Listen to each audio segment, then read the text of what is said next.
Hi,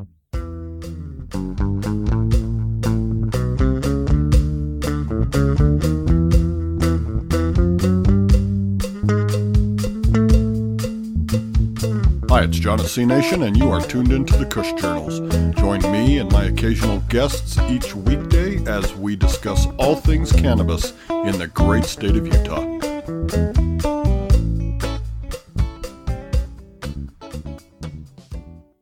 Hey, it's John at C Nation, and you are tuned in to the Kush Journals. Hey, I have something a little different for you today. We were recently in Oakland at the New West Summit. It was a great conference, and we made a lot of new friends and acquaintances there. One of our new friends is Cara Cordoni, who did a mic check for us in a most unexpected way, and it was just fantastic. And I want to play this for you. It's only 1 minute long, but it's awesome. It might just be our new anthem here at the Kush Journals, possibly so. But I want to give a big shout out to Cara for doing this for us. I hope we run into you at every conference from here on out. You are truly a wonderful person. Thank you. Rollin', rollin', rollin'. Keep them doobies rollin'. Keep them hot and floatin'. We're high. Everything gets better when people smoke together, sharing and laughing, feeling fine. All the good we're missing under federal prohibition, wishing they'd let our friends outside. Let 'em out, let 'em vote, let 'em work, let 'em toke, let 'em play, let 'em say we're high. We're high. 1 minute. Boom. Real. Didn't I tell you that was awesome? I'm not even kidding. I've listened to it like about 30 times or something like that.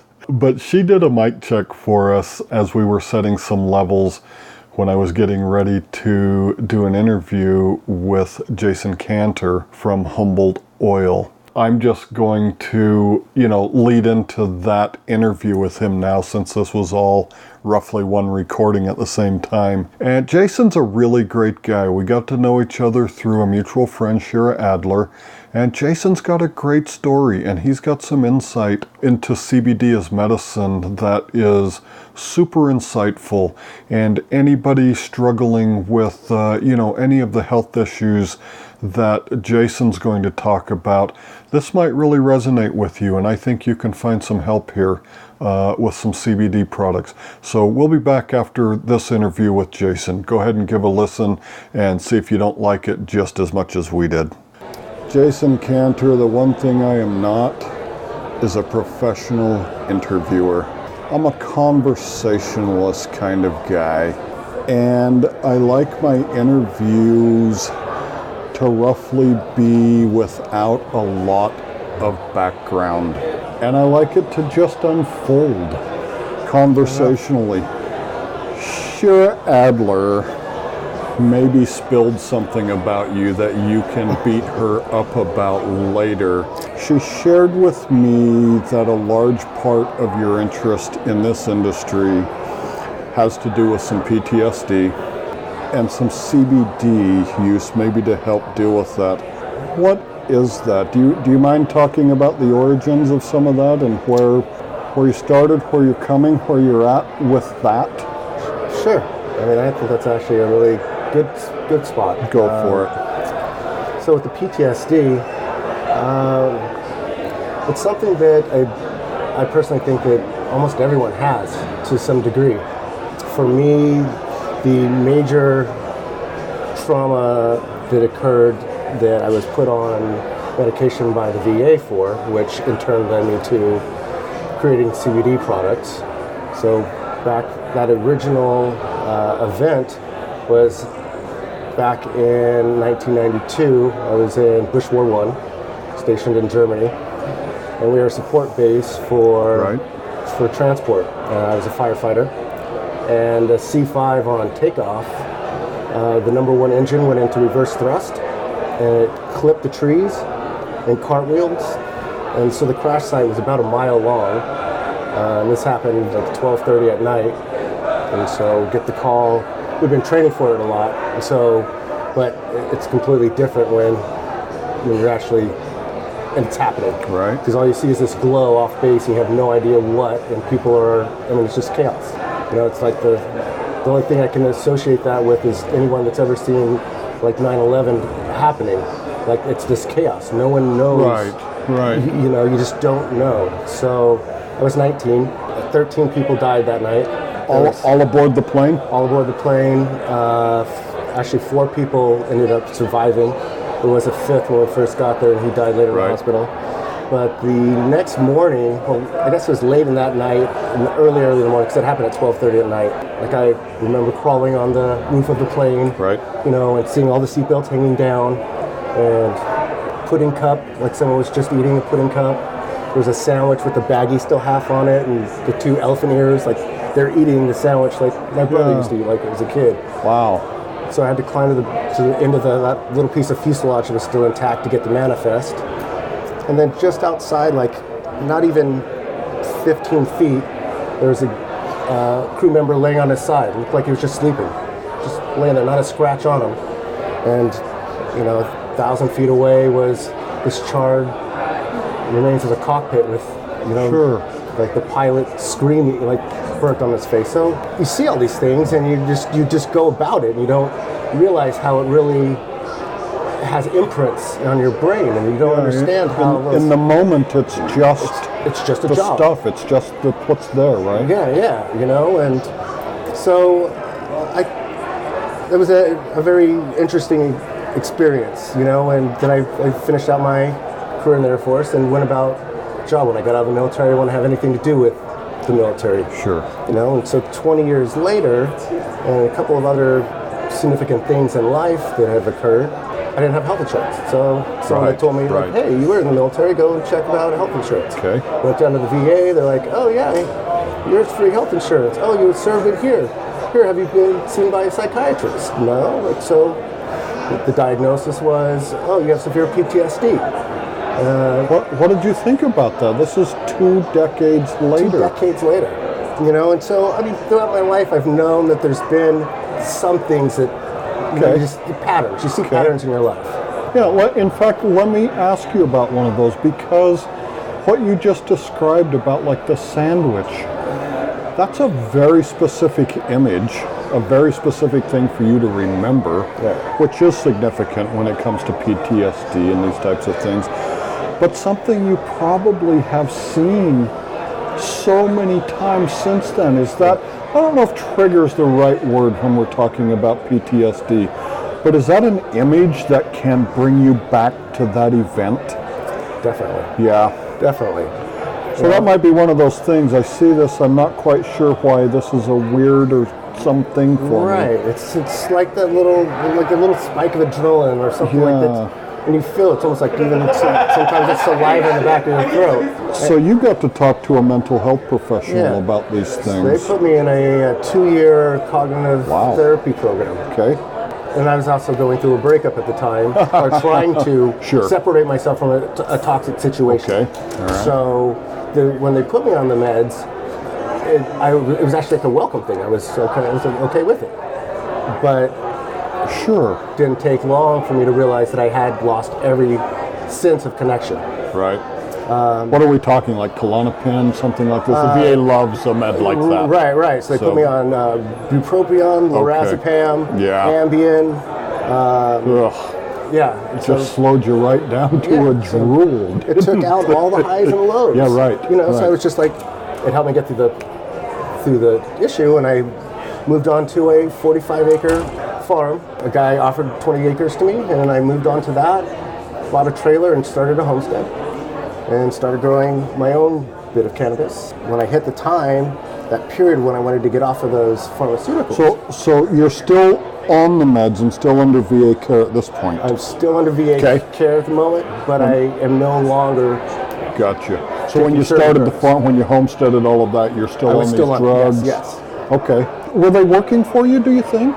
They served their purpose, Okay. which was for me making the transition to accepting and actually going back to relive some of these things in the beginning of therapy. It's an important step. Agreed. Agreed. Yes, it served a purpose. Sure. But the after effects, the side effects of it is what. Those meds can take a real toll, Yeah. can't they? Yeah. So that was the hardest part of trying to get control of your life, of just feel Right. like, like, oh, why am I doing this? Everything seems bland. So you had an opportunity. Does this sound about right? 2012, somewhere in that time frame? Yeah, so that's when I started on the therapy, and 2014 was the transition, I guess the beginning of 14 into 13 Yeah. is when I started messing around with the formulations, and by 2014 I had found something that allowed me to stop taking lorazepam. So the formulations of what? So I originally started doing cannabis extracts, THC Okay. dominant plants. How are you extracting? What was your process? The very first process I did was the Rick Simpson oil, Okay. the RSO oil. Yeah. So All I right. made that in the very beginning because I had to understand how the process worked. High quality medicine, absolutely. Right. Okay. And so then it kind of evolved from there, trying different strains Sure. that I had access to. Fortunately, I was living in Humboldt, and I had just moved up there, Right. and that relationship that brought me up there was the one that was toxic. So everything happens for a reason. Fair enough. Fair enough. So, well, there's some real expertise up in that part of the world, yes, isn't there? so I was immediately submerged with these amazingly brilliant cultivators. Right. So I learned how to clone, I learned how to farm organically, I learned how to do all of these things from these people by chance that I happened to fall into this. Right. So all of these things they're just flowing, in hindsight. So here's something that I think is a fair critique of the industry, and maybe you could talk about this, particularly being up in Humboldt. A strain today might not even have the same effects as the same strain in the next crop. How do you manage that? Because you might find a strain that works really, really well for you, and you go back and you get some more from the next, and it's different. Is there a lot of clone only? Are growers up there very keen on keeping that strain specific each time they grow a crop? It's important when you're using it as medicine. It's extremely important. There's still the old school way of, I want to grow seeds. Yeah. And I understand growing seeds in its place because that's the only way you can create new things. Absolutely. However, when you find a strain that works and you have that terpene profile and you know that it's something that you want in your portfolio, you keep the strain alive. You clone it yourself, you keep it alive, and you do what you need to do to. So has that been a part of your experiences trying to keep those, clone only growth, so that when you finally find something that works for you and it needs to keep on working? It needs to keep going, and that's also it's a tricky part, because again, you always want to experiment with new stuff, and people are always coming up with new strains, and so on our farm, I've got 3 rows dedicated to new strains that people go, try this strain, and so I'll plant them and see how they go, through a grow season, and then I'll be able to judge whether it's something that I want to grow on a larger scale the following year. Is it a little dangerous for you to experiment? I mean, I'm assuming you found some cannabis medicine that's working very well for you.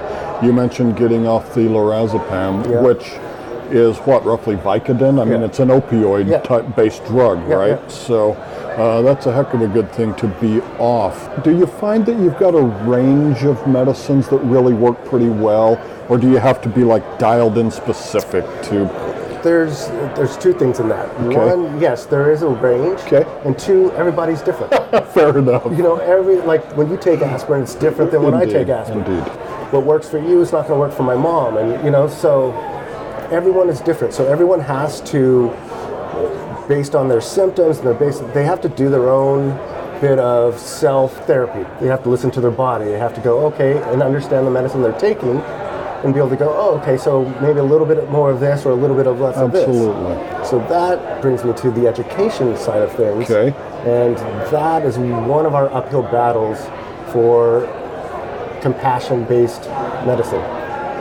And when you say we, you're talking Humboldt Oil. Is that right? This is your company. Oh, I'm talking all of my peers. Okay, the collective we. Got Yes, you. the collectively, the compassionate, responsible, Gotcha. green, Renaissance. Hey, this is, we understand that Mother Nature is the best chemist. Right. And to pull everything apart. For example, I had some gentlemen come up and want a farm tour, and when I first sat down with them, one owns a couple dispensaries, the other is a broker, and he pulled out a piece of paper and asked if I was able to produce or supply 30 kilos of CBD isolate. Wow, that's a huge order. It is. You're talking 66 pounds, 70 pounds. You're talking in cocaine terms. Right. You only hear that in movies. Right. Who buys CBD? So I'm looking at this farm. We're on a hillside and looking at all these amazing flower plants that are just about ready to harvest. And I looked and I was like, so basically you've come to my pristine orchard of oranges, and you want me to supply you with vitamin C. Right. And the look on his face, he's like, again, it's, you want an orange. You don't want vitamin C.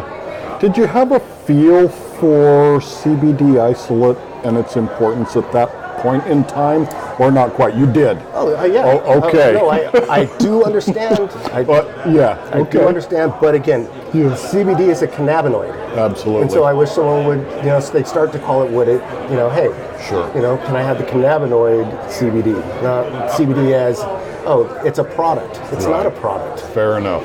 It's one cannabinoid in a plant. And it works really well with all its brothers and sisters in that plant, doesn't it? It works best with all of them. It works best with all of them. That's an amazing thing. What did you do?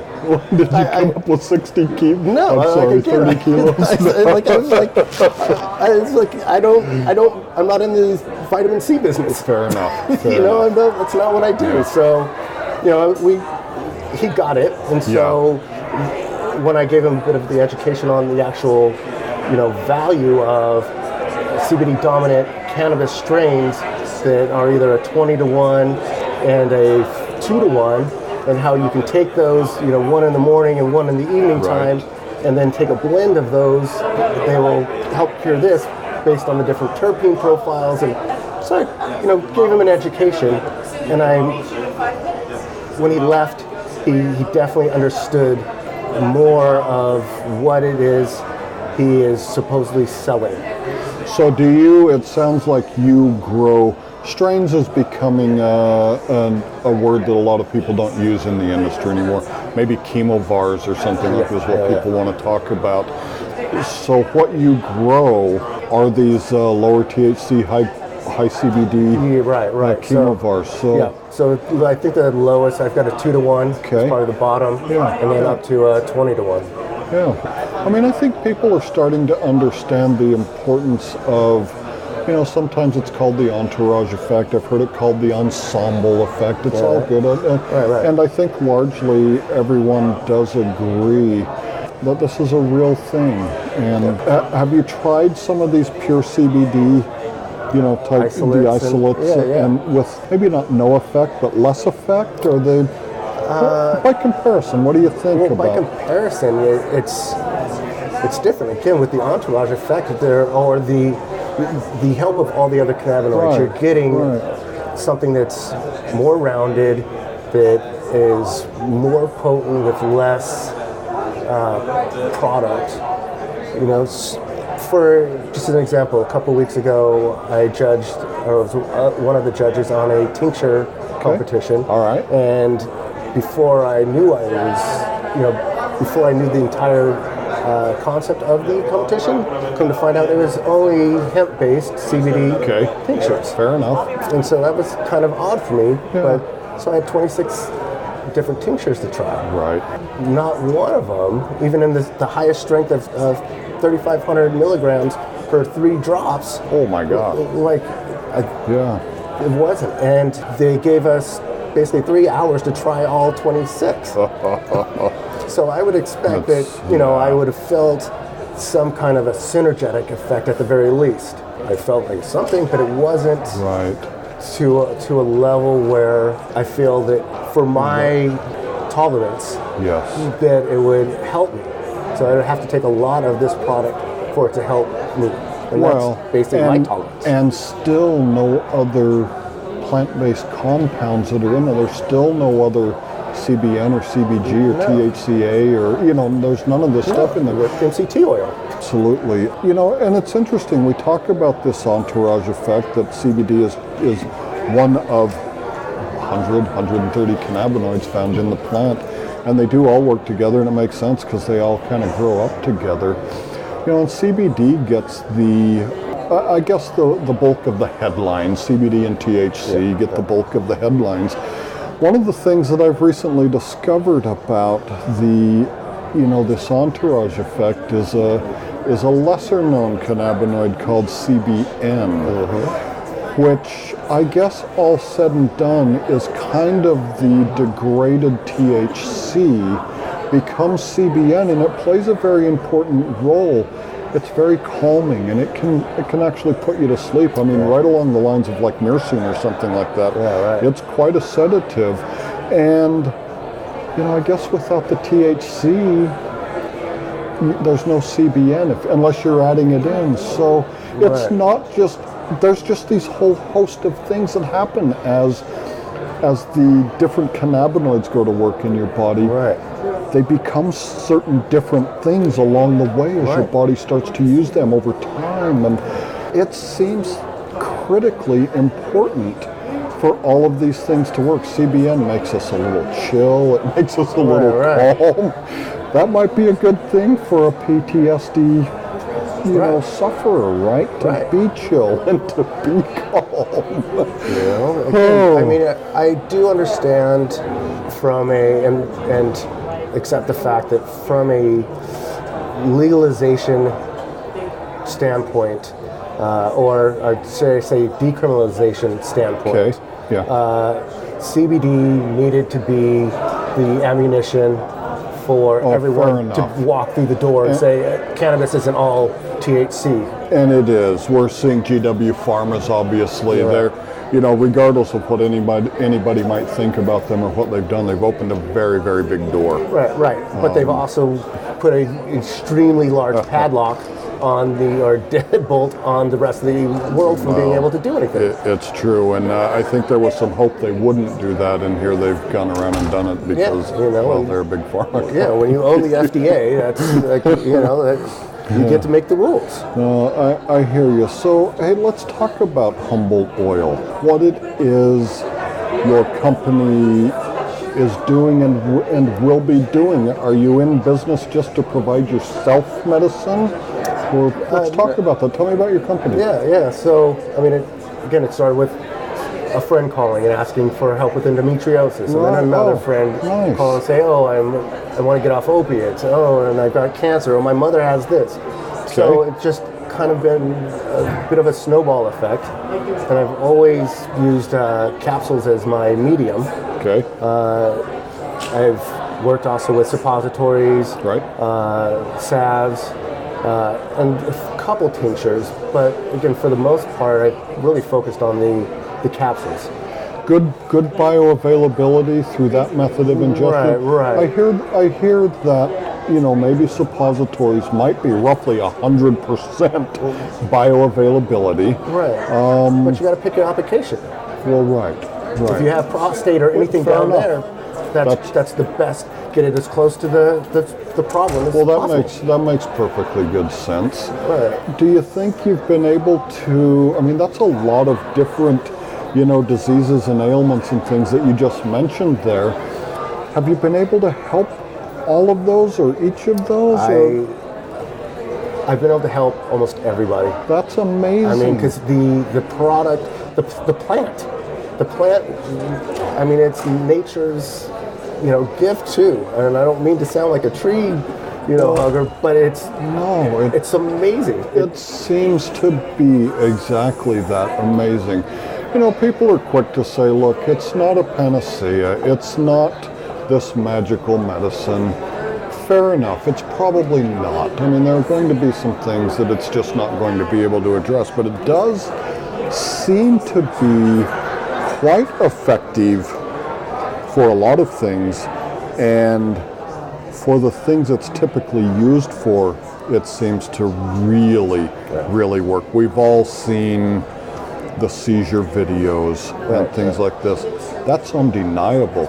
You can call that anecdotal evidence if you want, but it's still evidence. Yeah, it's still evidence. But it's again a spectrum of medicine. You go to the drugstore, right? And the stuff that you can buy on the shelf is different than what you get behind the counter. Oh, no question. And then what the doctor prescribes, it's in the backpack. So in this same realm, when you look at cannabis as a medicine, unfortunately, the capitalist society that on the market, you have just that. You have what you can buy on the counter and what you have here. No, there's no question about that. It seems to be the way the world rolls. Right. And it doesn't have to roll that way, but it only feels like, pockets are kind of doing it the right way. We hear a lot about CBD and some associated words around that, like inflammatory, inflammation, homeostasis, these types of things.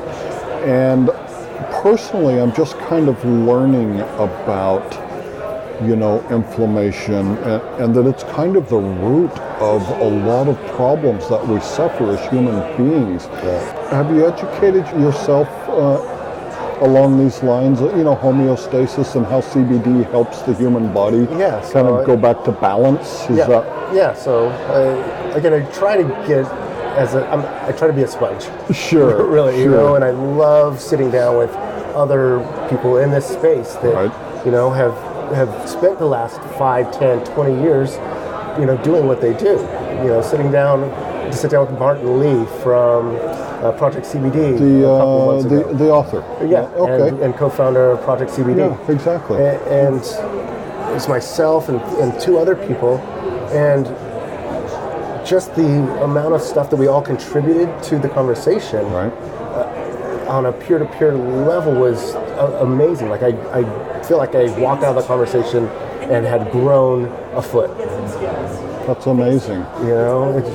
There's so much knowledge and so much good energy that everyone is, and work that everyone's done in their own little pockets over the years because it's been in the shadows. And now that the light has been turned on in the room, people are actually getting to sit face to face and be like, oh, hey, how you doing? And have that conversation. And that conversation, you walk away as a new person. You've grown. Are your products commercially available? Are you in the friends and family range of building your company at this point? Where are you at? At the moment, so everything is license pending, going through all of that. But I've also been cautious as far as and slow to the shelf because I understand what is happening. I've seen this kind of a swing in the beginning of the snowboard industry and rode all the way through. So I see where the direction this is going. This is going to be obviously 100,000 times larger than where that capped. There's no question. But to see that kind of a trend, anytime you help people to that degree and it starts to catch on, unfortunately the powers that be, when they take notice, they interrupt that service. That can happen. And until, I'll give it some time. I'm on a rush. We have farm, everything's above board, we're all prospering and we're helping people. So that's based out of compassion. The bills are being paid. Well, that's excellent. I sat in a media breakfast this morning. The chief executive of Candescent Studios was the presenter there. Really super personable guy and a great presenter. He said, look, it's not a green rush. It really is a green marathon. And there's no question that the industry is here to stay. It will change. The feds will get out of the way of this. Yeah, the GW farmers are going to have their way with this industry. They always do. It's what they do. Do you aspire to be one of those multi-billion-dollar multinational corporations, or do you kind of like the boutique, specific application of this side of this industry? I believe that you can have both. Yeah. I will never give up my artisan and hands-on part of it. But I also understand that the more money you have, the more good you can do with it. So I'm, as much as I'm compassion driven, if I made $400 million, I would be able to give away 350 million of it, and do some real good. It's really hard when you're paycheck to paycheck to be able to touch, a large umbrella of people. So it comes down to, I guess, just your philosophies and ideologies. And you can have all the money in the world, and some guys hoard it, and some guys spend it to themselves, and some guys give it to charity, I guess. Some guys just continue to build things that continue to spawn new things. I mean, that thing with LeBron opening a school. Oh, right. It was fantastic, wasn't it? It takes money to make change, and that's the unfortunate truth of this, Yeah, unless it's these great big personalities that can just say something and it happens. Right. No, it does. That's It does power. take And when their money runs out, they no longer have a voice. Yeah. So the money is still keeping them, so they can do things with it, and a lot of people do. It's the sad side of the industry. So, Humboldt County is obviously a well-known, renowned, maybe even mythical place for people that have never been there. This Emerald Triangle, I suppose, this whole area up there, Mendocino and Shasta and that area. Humboldt's known worldwide. It is. Is it, you mentioned your desire, the boutique, the artisan. That stuff is a reality in that part of the country, but there's a lot of big production up there too, right? There is some commercial sized production. But is it a real boutique, real artisan place? Is there competition up there as far as, in that smaller, that boutique kind of space that I have the greatest, I have the best, I have this, I have, come see me for these. There are kids that are driving around in the biggest truck and keep buying a new truck every harvest. But for the most part, I think because everyone's been on the black market and everyone's had their own outlet, and so now that the lights are on, there's a huge shift. It's almost like the lights came on and all the ants scattered, right? Because no one quite knows how to navigate this, the light. No, pros in the black market. Never gave it a thought. No, now I got to do a business license, and now I got to pay this, and I can't use a bank, and I have, so the pathway, the road that we're supposed to take, is not even a dirt road. It is. No, it's an 8-lane highway, right? Yeah, it's an 8-lane wide, but it's the Wild West still. There's no roads. Is the bureaucracy hurting growers in your neck of the woods? Yes. Yeah. Yep. And it really is. I mean, Humboldt, by U.S. government status, Humboldt is one of the 3 best places on the planet to grow cannabis.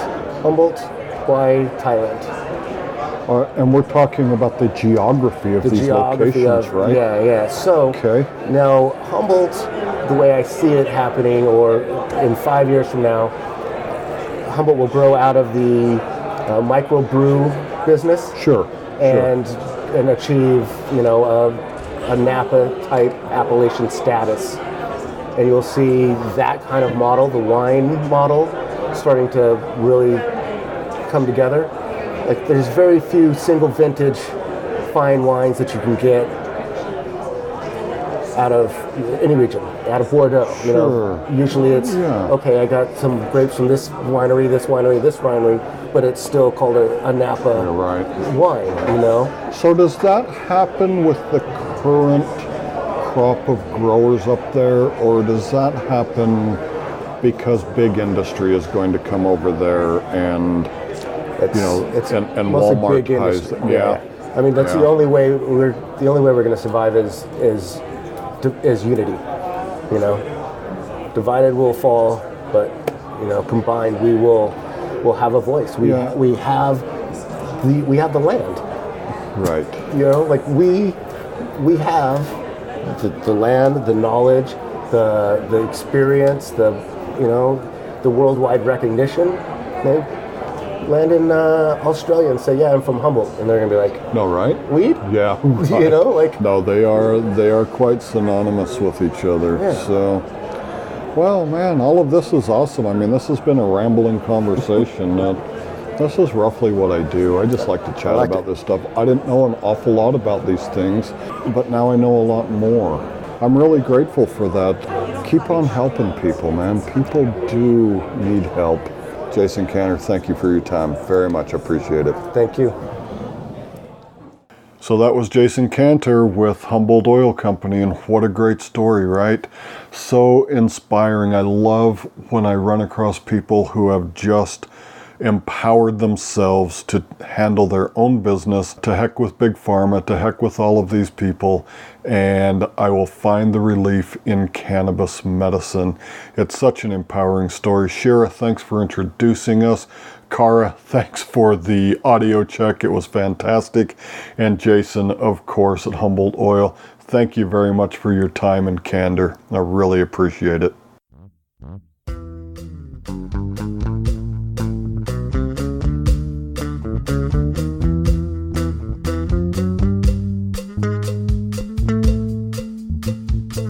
Kush Journals is a copyrighted broadcast of the South American Gold Corporation. We appreciate your likes and shares on social media, including Facebook, Twitter, and Instagram.